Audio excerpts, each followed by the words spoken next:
Hello दोस्तों, welcome back to YouTube channel RD classes. दोस्तों, अगर TET CTET D triple S B REET या किसी भी शिक्षक भर्ती परीक्षा की आप तैयारी कर रहे हैं तो आपके लिए चैनल बहुत ही इंपॉर्टेंट है। और आज की इस वीडियो में हम बात करने वाले हैं शिक्षण कौशल को ट्रिक के द्वारा। बहुत ही आसान, बहुत ही मज़ेदार ट्रिक है। आप नेचुरल व्यवहार में जो यूज करते हैं वो है, आपको अच्छे से समझ में आएगा। आपके व्यवहारिक ज्ञान को जोड़कर बनाई गई है। दूसरा, क्लास 2 है आज की हमारी ये, और क्लास 1 इससे पहले हम अधिगम की परिभाषाएं डाल चुके हैं। नई शिक्षक भर्ती परीक्षा या टेट सीटेट टारगेट 120 प्लस वाला हमने 2 प्लेलिस्ट बनाया, वहाँ से आप सर्च कर लीजिएगा, वहाँ आपको ये वीडियो मिल जाएगी। दूसरी चीज़ एक और बता दूं कि आज जो पीडीएफ है आपको कैसे प्राप्त करनी है, किसको कैसे पीडीएफ मिलेगी, इसकी चर्चा हम वीडियो के अंत में करेंगे।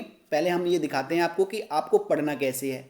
दोस्तों, आपको बता दें कि चलिए मैं लेके चलता हूँ पहले सीधा शिक्षण कौशल पर। जो शिक्षण कौशल का सीधे सीधा अर्थ निकल रहा है, शिक्षण के दौरान हम जो कौशल अपनी निपुणता, जो कौशल का मतलब होता है निपुणता, हमें कौन सी चीज़ें कितनी अच्छे से आनी चाहिए, वो होता है हमारा शिक्षण। मानिए एक टीचर के लिए है शिक्षण कौशल, किसके लिए है? एक अध्यापक के लिए, एक अच्छे तरह से अध्यापन करने के लिए। तो दोस्तों, सबसे पहले बता दूं कि अगर आपको दिखा दूं, देखिए कच्चा कच प्रबंधन कौशल होता है, प्रस्तावना कौशल होता है, श्यामपट्ट कौशल होता है, शिक्षण सामग्री कौशल होता है, उद्दीपन प्रबंधन कौशल होता है, पुनर्वलन कौशल होता है, इसके बाद उद्देश्यपूर्ण कौशल होता है, खोजपूर्ण प्रश्न कौशल होता है, और दृष्टांत कौशल होता है, और व्याख्यान कौशल होता है। ये हमारे सारे कौशल हमने आपको दिखा दिए। अब बात यह आ जाती है कि क्या है इन कौशलों के अंदर। तो हम यहाँ पर देख सकते हैं कि कौशलों के अंदर क्या होता है, इस कौशल के द्वारा क्या होता है। ठीक है, अब बात आ जाती है कि कौशलों को ट्रिक कैसे याद करते हैं। तो देखिए, मैं बताऊं कि यहाँ पर मैंने हिंट और ट्रिक अभी नहीं लिखी है। जो नोट्स तैयार किए जा रहे हैं वो आपके लिए जो हिंट के द्वारा किए जा रहे हैं, मैंने ये हमारे इसलिए स्वयं के नोट्स हैं जो हमने खुद के लिए बनाए हुए हैं। तो मैं आज को आपको एक ट्रिक बताता हूँ। देखिए, शिक्षण कौशल मतलब शिक्षण के दौरान कौशलों का प्रयोग। तो शिक्षण कहाँ करेंगे आप? कच्चा कच में। तो सबसे पहले आप कहाँ जाएंगे? कच्चा कच में। और वहाँ बच्चे किस तरीके से बैठे हैं, उनका बैठाने की व्यवस्था कच्चा कच में। प्रबंधन मतलब बोर्ड साफ है, शिक्षण सामग्री का वहाँ पर रखरखाव है या नहीं है, मतलब सारी तरीके के देखेंगे। तो सबसे पहला आपका काम क्या होगा शिक्षण कौशल में कि आप कच्चा, देखिए इनके नाम भी हमको आसानी से याद हो जाएंगे ट्रिक के द्वारा। तो कच्चा कच में जाएंगे, उसका सही से प्रबंधन करेंगे, तो कच्चा कच प्रबंधन कौशल हो गया। सब कुछ ठीक ठाक हो गया। उसके बाद क्या करेंगे? आप प्रस्तावना कौशल का प्रयोग करेंगे। मतलब हम प्रस्तावना मतलब शुरुआत करेंगे कि आज हम क्या बताने वाले हैं, आपको क्या पढ़ना है, आज के जो हम टॉपिक पढ़ेंगे उसमें क्या आप सीखेंगे। इस तरह की प्रस्तावना तैयार करके हम बच्चों को एक आइडिया दे देंगे कि हम आज क्या पढ़ने वाले हैं। तो ये होगा हमारा प्रस्तावना। तो कच्चा कच में प्रबंधन किया हमने, फिर हमने अपनी प्रस्तावना बता दी, और उसके बाद हमने अपने जो श्यामपट्ट है उसका प्रयोग करना है। श्यामपट्ट कौशल, जैसे ही हमने प्रस्तावना बता दी तो हमने उस बोर्ड पर फिर पहले मौखिक में थोड़ा समझा दिया, फिर बोर्ड पे लिख दिया कि आज का हमारा टॉपिक क्या है। इस तरह से तो हम श्यामपट्ट कौशल का प्रयोग कर लेंगे। उसके बाद होगा क्या? श्यामपट्ट कौशल का प्रयोग करेंगे तो हम अपनी शिक्षण सामग्रियों का भी प्रयोग करेंगे। जो भी हमारे पास चौक है, डस्टर है, कोई मान लो चार्ट है, तो उसको भी हम प्रयोग करेंगे। ठीक है, तो ये हो गया हमारा शिक्षण सामग्री कौशल। उसके बाद उद्दीपन परिवर्तन कौशल।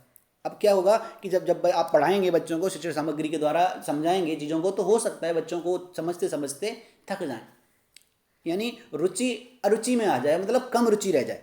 तो हम क्या करेंगे? उद्दीपन परिवर्तन। उद्दीपन मतलब, उद्दीपन का मतलब होता है रुचि। अब हम उनमें रुचि जागृत करेंगे, अपनी कोई कहानी बीच में सुना देंगे, कोई चुटकुला सुना देंगे, कोई नया तरीका बता देंगे, एक एक्टिविटी करके दिखा देंगे। तो इससे क्या होगा? बच्चों का उद्दीपन परिवर्तन हो जाएगा, रुचि फिर से आने लगेगी। लेकिन रुचि कितनी भी आए तो एक स्टेज पर थकान भी होने लगती है। जब थक जाएंगे बच्चे, तो हमें क्या करना है? पुनर्वलन कौशल का प्रयोग करना है। मतलब बच्चों में एक ऐसी एनर्जी लानी है जिससे कि बच्चे ये ना लगे कि आज हम थक गए पढ़ते पढ़ते। तो ये हमें यूज करना है, पुनर्वलन कौशल। जब ये सारे यूज करेंगे तो हम क्या देखेंगे कि हमारे उद्देश्यपूर्ण कौशल, जब हमने अपना बल पुनर्वलन किया तो ऐसा तरीका ना कर लें जिससे कि हमारा उद्देश्य से भटक जाए। तो पर हमें इस चीज़ का भी ध्यान रखना है कि हमने जो पुनर्वलन मतलब उनको एनर्जी दी है, जो ऐसा तरीका अपनाया है, वो उसको उद्देश्यपूर्ण होना चाहिए। और तो उद्देश्यपूर्ण कौशल का प्रयोग करेंगे। उसके बाद जब हम उनको समझा लेंगे, सब कुछ पढ़ा लेंगे, तो हम बात करेंगे खोजपूर्ण प्रश्न कौशल की। हम कोई बच्चों से क्वेश्चन पूछेंगे और ऐसे प्रश्न पूछेंगे जिसके बच्चे को आंसर पता ना हो, या फिर उसको इनडायरेक्टली बता सके। मतलब ऐसे भी पूछेंगे कुछ क्वेश्चन जो आसानी से बता दे, कुछ क्वेश्चन ऐसे भी होंगे जो खोजपूर्ण होंगे, बच्चे ने क्या सीखा, रिलेटिव क्वेश्चन पूछेंगे। अभी हम समझेंगे इसको, पढ़ेंगे तब। तो हमने क्या देखा? उद्देश्य के बाद हम देखेंगे बच्चों ने कितना सीखा, तो खोजपूर्ण प्रश्न कौशल सीखेंगे। उसके बाद दृष्टांत कौशल का प्रयोग करके उन्हें व्याख्या के द्वारा समझा देंगे सब कुछ। व्याख्यान कौशल सबसे लास्ट में हम यूज करेंगे, क्योंकि व्याख्या एक बोरिंग होती है। अगर हम शुरुआत में व्याख्यान करने लगे तो बच्चे पढ़ाई में मन नहीं लगाएंगे। तो ये थे हमारे कौशल। हमने किस तरह से याद किए, देखिए सबसे पहले हम कक्षा कक्ष में जाएंगे और प्रबंधन वहाँ का सही करेंगे, फिर अपनी प्रस्तावना देंगे क्या पढ़ाना है, फिर शिक्षण श्यामपट जो होता है हम उसका प्रयोग करेंगे, उस पर शिक्षण सामग्री के द्वारा लिखेंगे। फिर बच्चे जब पढ़ते समझते समझते थोड़ी रुचि कम हो जाएगी तो हम उद्दीपन कौशल का प्रयोग करेंगे, और उद्दीपन का रुचि लिख लेना आप, ठीक है। फिर पुनर्बलन कौशल है हमारा, बच्चों में जब थक जाएंगे पढ़ते पढ़ते, उसके बाद हम अपना उद्देश्यपूर्ण कौशल, मतलब उद्देश्य से तो नहीं भटक रहे हैं हम, उसके बाद बच्चों से खोजपूर्ण प्रश्न कौशल पूछेंगे। ऐसे प्रश्न पूछेंगे जैसे, अब खोजपूर्ण में अब हम एक एग्जांपल दे देते हैं, जैसे बच्चों से पूछा कि आपका जिला कौन सा है, बच्चे को नहीं पता, छोटे बच्चों की बात कर रहे हैं ना, अब बच्चे को नहीं पता है तो अब आप क्या करेंगे, तो कल आप कहाँ गए थे, तो उन्हें पता होगा कि वहाँ गए थे, अगर आपको जानकारी है, इस तरह से क्वेश्चन बता रहा हूँ। और फिर बता देंगे कल आप जहाँ गए थे वो आपका जिला है, तो वो बच्चा तुरंत बता देगा हाँ ये हमारा जिला है, वो शहर। तो दूसरा दृष्टांत कौशल का प्रयोग करेंगे, और दूसरा लास्ट व्याख्यान कौशल। अब ये क्या है एक बार समझ लीजिएगा। अब आप ये कह रहे थे कि सर हमें नोट्स सीधे प्रोवाइड करा दीजिएगा, तो ये क्रम आप कैसे लगाते, ये हिंट नहीं लिखी है यहाँ पे, देख लीजिएगा। यहाँ पर हम कौशल के बारे में लिखा है, देखो शिक्षण प्रक्रिया में शिक्षक द्वारा प्रश्न पूछना, स्पष्टीकरण देना एवं प्रदर्शन करना आदि कार्य करते हुए जिनके द्वारा शिक्षण प्रक्रिया को सरल एवं सुगम बनाया जाता है, इन्हें ही शिक्षण कौशल कहते हैं। समझ गए शिक्षण कौशल किसे कहते हैं। चलिए अब शिक्षण कौशल में सबसे पहला हमारा आया कक्षा कक्ष प्रबंधन कौशल। ये क्या होता है आप लिख भी सकते हैं। इस कौशल के द्वारा शिक्षक ऐसा व्यवहार करता है जिससे कि एक प्रभावशाली शिक्षक का माहौल पहला बनाया जा सके, मतलब क्लास में ऐसा माहौल बन जाए कि बच्चे पढ़ने के लिए तैयार हो जाएं, सब कुछ ठीक ठाक हो। प्रस्तावना कौशल क्या होता है, किसी भी विषय पाठ को पढ़ाने से पहले उसके बारे में बताकर बच्चों को मानसिक रूप से तैयार करना ही प्रस्तावना कौशल कहलाता है। तो आपको समझ में आ गया होगा। अगला आता है हमारा श्यामपट कौशल। अभी आपने जो देखे थे श्यामपट कौशल ये है कि यह कौशल छोटे बच्चों के लिए महत्वपूर्ण है।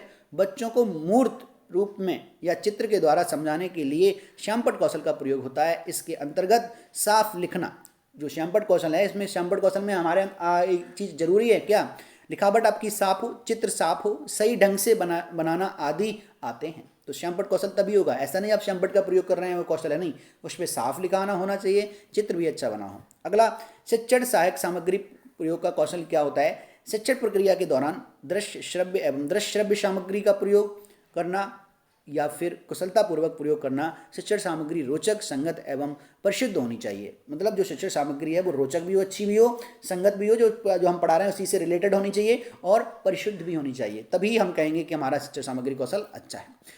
उद्दीपन परिवर्तन कौशल, देखिएगा छात्रों का ध्यान एवं रुचि को बढ़ाने के लिए, जैसे बच्चे को ध्यान भटकने लगता है या रुचि कम होने लगती है तो उसको बढ़ाने के लिए इस कौशल का प्रयोग किया जाता है।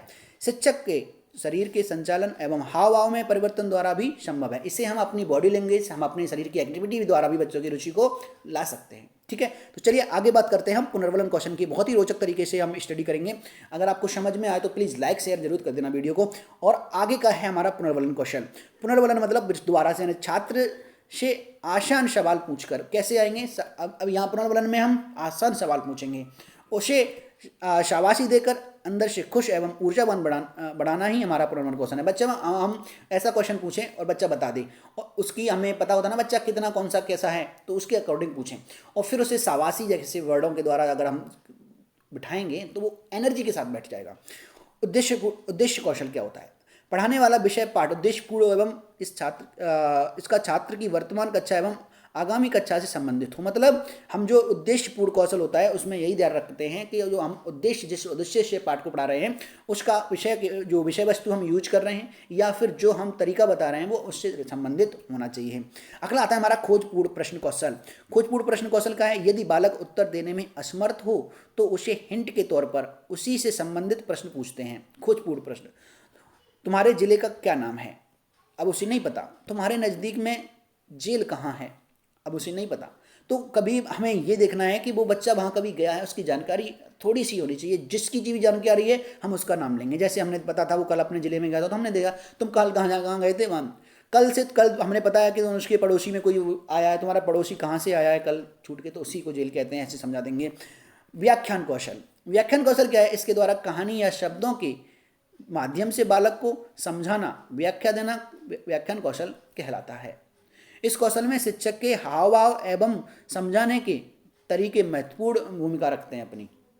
अगर हम व्याख्यान कौशल दे रहे हैं और हम सीधा बोलते ही रहे, कुछ भी बॉडी लैंग्वेज का यूज नहीं किया, तो बच्चे थक जाएंगे, थकान मानेंगे और कम समझेंगे। तो हमें बॉडी लैंग्वेज का भी प्रयोग करना है, अपने हाथ पैर कुछ भी चलाना है और अपने शरीर को पूरे को संतुलित रखना है। उसके बाद आता है अपना दृष्टांत कौशल। दृष्टांत कौशल में क्या है आप देख लीजिएगा एक बार। दृष्टांत कौशल ये कहता है इसके द्वारा बालकों को चित्र या से समझाना, चित्र या, ये थोड़ा सा कट जाए, चित्र या कोई हमारा पैराग्राफ, सॉरी, चित्र या कोई हमारा जो सिंबल वगैरह होते हैं तरीके, उससे समझाना, ठीक है, नक्शे की सहायता से, चित्र या नक्शे की सहायता से समझाते हैं। जब व्याख्यान कौशल से समझ ना आए, जब हमने व्याख्यान कौशल समझाया और बच्चे को समझ में नहीं आया, तो हम दृष्टांत कौशल का प्रयोग कर लेंगे। दृष्टांत कौशल मतलब जब हमारा व्याख्यान के नहीं आएगा तो दृष्टांत का मतलब है हम चित्र और उसकी व्याख्या तो करेंगे ही करेंगे, चित्र के साथ साथ उसका हम नक्शे को भी दिखाएंगे। ठीक है, समझ में आ गया होगा मेरे ख्याल से। भारत के बारे में जैसे बताने के लिए नक्शे का प्रयोग करता है, जैसे कि हमें कहाँ पर भारत के बारे में बताना है तो वो हम नक्शे से के द्वारा उसकी ज़्यादा समझ अच्छा आएगा। ठीक है, तो मेरे ख्याल से ये समझ में आ गया होगा। और अब आप बात करते हैं हम आपके पीडीएफ की। जैसा कि हमने बोला था लास्ट में पीडीएफ की बात करेंगे। और आपको बता दें कि अगर आप शिक्षक भर्ती से या टेट से जुड़े हुए हैं तो आप इस वीडियो के कमेंट बॉक्स में दिए गए लिंक से ग्रुप से जुड़ जाइएगा। पीडीएफ की बात आती है तो मैं बता दूं कि पीडीएफ वो हमारे जो नियमित व्यूअर हैं, हम जानते हैं, जो कमेंट करते हैं, बाकी में जो इंटरेस्टेड हैं उन लोगों के लिए मैं पीडीएफ फर्स्टली प्रोवाइड करा दूंगा जैसे ही हमारी तैयार हो जाएगी। और आपने एक चीज़ और देख लिया कि हम पढ़ा कैसे रहे हैं, उसमें ये चीज़ें अभी नहीं लिखी हैं। तो हम अगर ये पीडीएफ प्रोवाइड करा दें, मेहनत करें ये पीडीएफ बनाने में और उसके बाद आपको ये दे दी जाए तो आपको भी फ़ायदा ना हो, को क्या फ़ायदा है। ठीक है, तो हम जैसे ही हमारी तैयार हो जाएगी एंड के द्वारा तो हम तुरंत आपको पीडीएफ प्रोवाइड करा देंगे। लेकिन हमारे साथ जुड़े जाइएगा। और अब हम मिलेंगे आपके साथ नेक्स्ट वीडियो में नेक्स्ट अपडेट के साथ। Thank you.